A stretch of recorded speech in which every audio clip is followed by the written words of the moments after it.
వెంకటేశ్వర స్వామికి పట్టు వస్త్రాలు సమర్పించే భాగ్యం ఆ భగవంతుడు నాకు ఇచ్చాడు.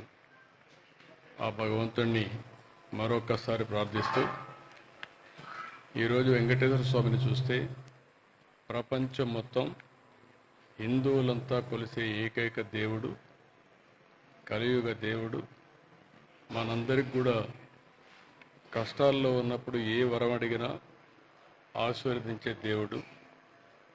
నేను చిన్నప్పటి నుంచి కూడా ఆయన దగ్గరనే పెరిగాను, ఆయన చూస్తూ పెరిగాను. అదే సమయంలో నాకు ఏ కష్టం వచ్చినా దేవుని మీద భారం వేసి ముందుకు పోస్తూ వచ్చాను. 22 సంవత్సరాల కంటే ముందు ఈ బ్రహ్మోత్సవాలు ప్రారంభించిన రోజునే నాకు ప్రాణభిక్ష పెట్టాడు. అది ఊహించని పరిణామం. మామూలుగా అయితే బ్రతికే పరిస్థితి లేదు. అంటే ఒక పర్పస్ కోసం భగవంతుడు నన్ను బతికిచ్చాడని, ప్రాణభిక్ష పెట్టాడని నేను ఎప్పుడూ ఆ దేవుణ్ణి తలుచుకుంటూ ముందుకు పోతున్నాను.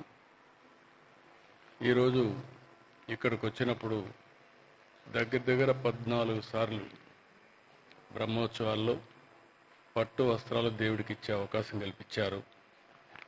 ఇంకొక పక్కన చూస్తే ఈరోజు ఈ వెంకటేశ్వర స్వామి వల్ల ప్రపంచం మొత్తం శాంతి, సౌభాగ్యం, సమస్యలను కూడా పరిష్కారం చేస్తూ ముందుకు తీసుకుపోతున్నారు.